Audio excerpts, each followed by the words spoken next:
As many of you guys know, if you've been with us for a while, you know my favorite time of year is Christmas, right? As a human being, I'm a Christmas guy. Not the guy that wears the goofy shirt and does the lights all over the house. I just love the spirit of Christmas. I love the fall. It's my favorite season of the year leading into Christmas time. The only thing I don't like about fall is going to the sales and realizing we just spent a lot of money dealing with the micro side of the stable, the business side of the stable. And as many of you know, I'm in the midst of bringing on a partner. Now, John and Deshaun, partners in their own right, great people, trying to unwind a decade of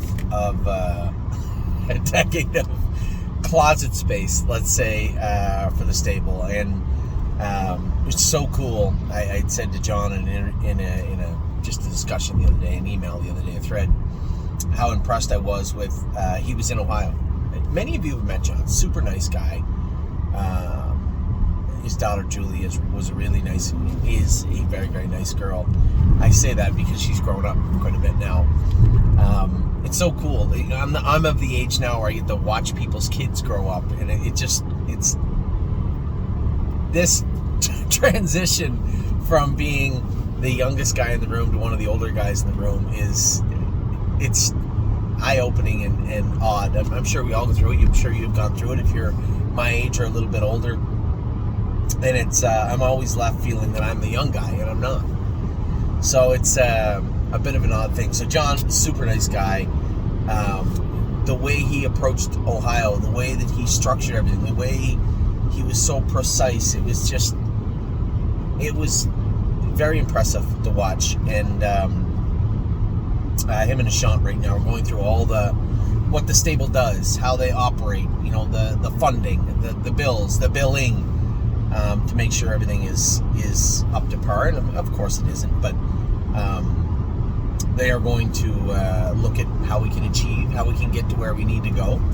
As you can imagine, I'm a horse person by trade, so when I had a 12 or even up to 30 horse stable, a lot of those agreements are a couple of paragraphs, a handshake, and pay the hay, pay for the feed, pay everybody, checks come in, no big deal.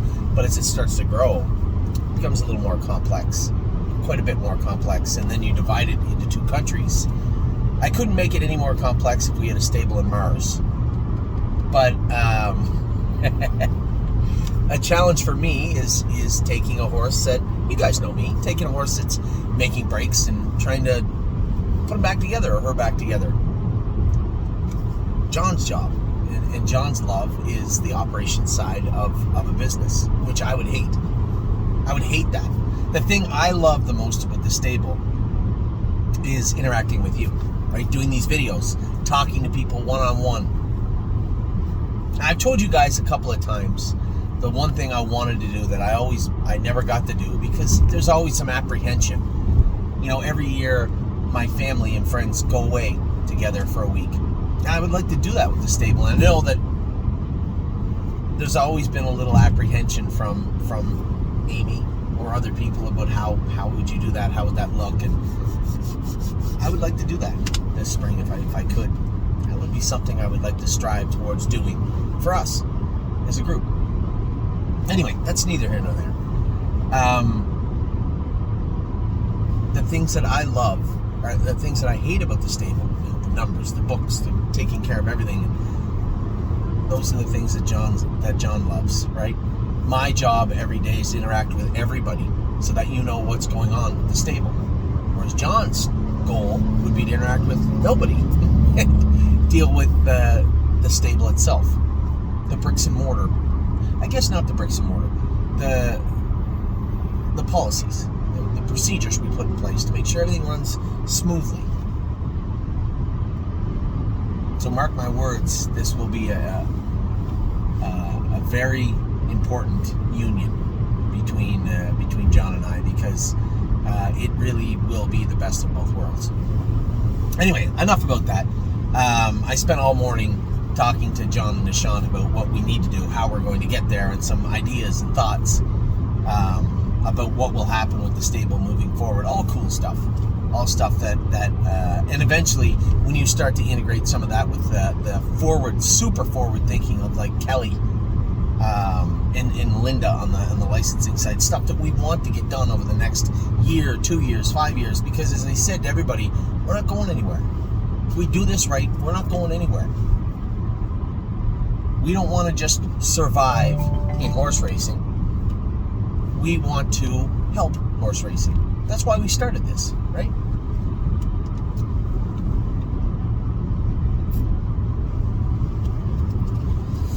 Anyway, I spent the morning talking with John, dealing with the babies. I can assure you, I enjoyed one much more than the other one. But really happy with what I saw from the young horses today. I went with, he's a Fearless Peter. I only bring him up because he's one of the only horses we have left with shares from Ohio. Horse that I picked out. I was on the track at the same time with the horse Amy picked out, and I was happy with both of them. Been no mishaps whatsoever with any of the horses. No kicking or rudeness, some squealing and stuff. You get the babies are just feeling themselves out. They're in this big brand new place with all these new horses they've never seen before. It'd be like putting 20 toddlers together, right? So it's a pretty interesting mix, and that is one of my favorite things to do, is to start going with the babies. And usually I'm the one that sits behind all of them. Jason Merriman and Joey Cramp have been doing a great job when I couldn't be there, whether we were in Delaware or we were at the sale and there were some horses to break or just a number of other things. They've done a tremendous job and super, super helpful having those guys there. It's hard, right? To ask somebody to go out and break a baby. That's not an easy thing to do. They can kick, they can lay down, they can run off on you. There's a million things that could happen. I enjoy doing it, but a lot of people don't, and I'm glad and we're all very, very fortunate that Jason and Joey enjoy doing it also. So that went on today. We had, I really thought that we'd acquire 2 or 3 horses over the last 2 days. I bid on 4 horses. Bidding just ended on one of them. Truthfully, probably a fair price, but if we're looking for horses right now, we're looking to give sellers prices, or buyers prices. Sorry, not sellers prices. And Pirates Loot was one that we were in on the bidding. I was not the underbidder on this horse. Yesterday, I had every intention of bidding on Bright Star. He went for $1 gazillion, a lot more than I thought he'd go for. We were nowhere near purchasing him. There was a couple of Burke's horses I liked. Again, I think close to fair market, but again, looking for a little thievery, right? Looking to steal some horses, or hopefully steal some horses. I think we've had a pretty good run with the ones we bought over the last month or so, and I want to continue on that trend.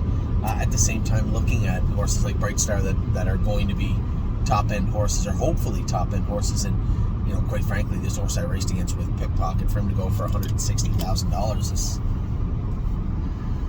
surprising. Maybe there's something in his bloodlines that I missed. I believe, if I'm not mistaken, it looked like a European had bought Bright Star, so who knows.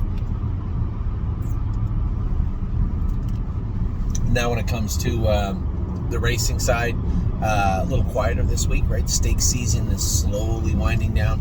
That little Grand Circuit bubble is on the way, and it's going to be a lot of fun figuring out who's going where. I'm not going to enjoy tonight in the rain, I can tell you that. Westland Warrior has to qualify at 4:30, 4:50, something like that. I'm going to go with him, get him around, hopefully. I don't think there'll be any problems there. The rail, again, not the place I'd like to leave from with him, but nevertheless, not the end of the world. And 6 horses tonight in the rain, not my cup of tea, but at the same time, not my cup of tea, but at the same time, it is what it is. You're not going to hide from the rain and the snow forever. So we've had a pretty good run, both weather-wise and horse-wise, all year long. Definitely with the weather over the last 2-3 weeks has been incredible. So no complaints here. I am looking forward to Kentucky. I just had somebody email me, Pete, and said, hey, Anthony, I see the 1-horse bucket sold out quickly and the trotters selling out quickly, but the other ones are a little slower. Is there any more thought to just using singular buckets? So when it came to the high-end pacer, we had 4 or 5, 6 people that wanted that type of horse right away. So that's why he sold it quickly. The trotter, same type of thing. The buckets, you guys know, I'm going to make it as clear as I can. You guys were so helpful in Ohio. And when it comes to Lexington, if I walk into Lexington and there's 60-70% of a bucket unsold, I'm probably just not going to fill it. I'm going to do my best to be as conservative as I can this year. You guys have seen it's pretty stressful for me from October all the way to March, and that's a different kind of stress. Right now you get staking stress. So I want to try to, at some point in my life, avoid all that stuff, right? So that means myself acquiring less horses than I generally may do. Manage the ones that we have to the best of my ability, both mine and ours, and be responsible. And if I walk into Lexington and there's 63% of bucket B or A not sold, then I'm just not going to fill bucket A or B. Does that mean I buy one? Ask everybody if that's what they want to do. Possibly, I suppose. And I'm not against having singular buckets, but it does muddy the water, right? How would I do that? Trotting filly by Pennsylvania and or Ontario or New York, or just a Pennsylvania trotting filly for under 30,000. There'd be 900 buckets there. So I would like to get to a place where everybody trusts my opinion, understands that we do the best we can. And I will reiterate what I'd said to a group of people the other day. I might have said it to you also. Keep in mind, when we buy a horse, this is what has to happen for things to go well. This is how complex it can be. Horse has to be healthy and sound to train down. You have to be able to put the proper amount of work into that horse, and that feeds off the first and second point. Then you have to get it trained down and get it qualified. So there's the first part. Then you have to be able to compete in whatever classification you're putting them in, whether that be overnight, grassroots, gold, grand circuit, what have you. You have to be able to compete. You have to draw good on draw day, and obviously continue to stay sound and healthy after the draw, into the race, and get a good drive. If those 10 things happen, you should be okay. That's the problem, right? Everybody thinks, we gotta get this perfect horse with the perfect breeding and the perfect conformation, because that gives you a head start. Okay, doesn't do anything with the last 5. Has to be able to compete, draw good, stay healthy and sound on race week, and get a good drive. Those 5 have nothing to do with sale day. In fact, those 5 will take place 7, 8, 9 months from now. So I wouldn't get too bogged down. At the same time, I'm not saying be haphazard and just buy horses. No, we're going to look at the conformation. We're going to stick to value the way we always do. That's why it's so important. I've been over this catalog 5 times now.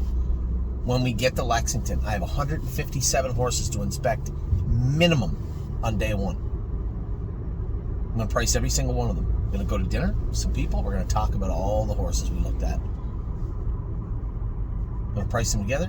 What we did in Ohio is gave like 10 or 15 that we really, really liked. And those were our supposed marching orders. And that's how we acquired the horses in Ohio. And that's exactly how I want to acquire the horses in Lexington. But the idea that you're going to find the golden horse, I just don't buy into that. There's too many variables between sale day and winter circle. There are far too many variables. And those are even just scratching the surface. You want to put it in the easiest way possible? Got to be lucky. That's just it. You have to put the hard work in, use your head, manage your horse best you can, and hope for a boatload of luck and a good drive.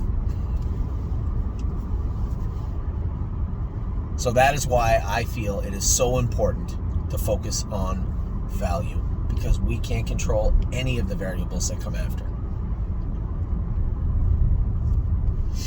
So I don't really know what this video was about, honestly. Me just talking, I guess, talking about how excited I am about the fall coming for the stable, how happy I am with the acquisitions we've made thus far just in the last couple of months, how effective they've been. Happy with the way our yearlings have broken in. We have 19 of them right now. I expect we'll have somewhere around 30 plus after Lexington. And by the time we leave Harrisburg, our barn will have 40 to 45 yearlings in it. That's a good, solid number for us. We've had as many as 70 plus. We usually hang out around 50.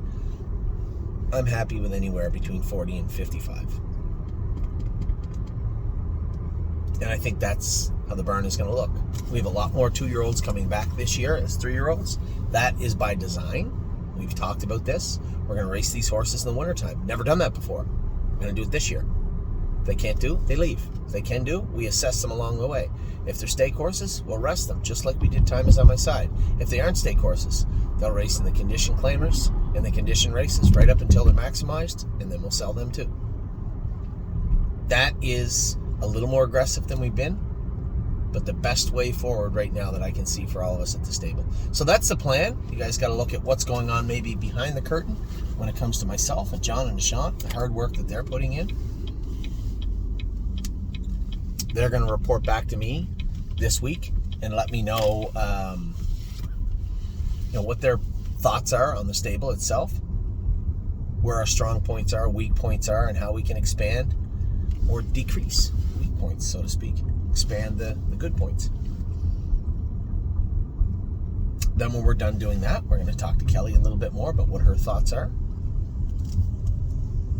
because she always has some great ideas. And then we're going to start to sculpt what the stable 2025 will look like. We already are well on our way, horse flesh wise, to doing that. I think we've been off to a absolutely flying start. Now comes the business side of it. We'll get to that too. So really happy, I guess, is the theme of the day, although the rain is coming. It's inevitable. Really, really happy with the way things have turned out in 2024, how things are moving along in the fall, how well things went for us during that first sale, and how I think things will go as we approach my favorite time of year, which is Christmas. So with that, I'm going to let you go. I will talk to you all, I guess, my eyes aren't burnt out of my skull. I will talk to you all after Northfield and give you an update and talk more about the races that are coming up this weekend. So with that, I'll let you go. Have a wonderful rest of your day. If it's cloudy where you are, like it is where I am, bring your umbrella. If it's not, have a great rest of your day. Take care.